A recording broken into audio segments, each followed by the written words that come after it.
going to be talking to you about this mobile radio to headset cord here. It's a newer item that we've got, and this allows you to connect the mobile radio directly to a headset without having an intercom in between.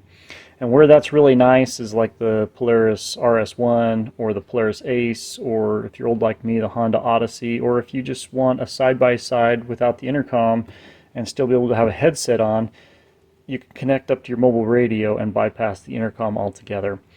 So we do have the single rider kit, which allows you to use the little handheld radio, but if you really want to boost your signal with a 25-watt radio and a nice headset or antenna mounted to the top, you can do that. And this wire allows you to do this. So this connects directly into the back of your radio, just like that. The PTT goes in just where it says PTT.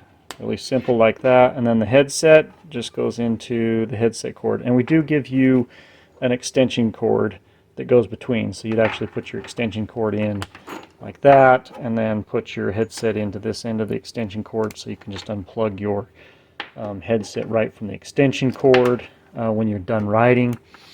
And that allows you to get your communications, block out the ambient noise with an over-the-head, or you can get our helmet headset, whichever one you guys choose to get, and you've got more power to reach out further and not be limited by batteries from the single rider kit.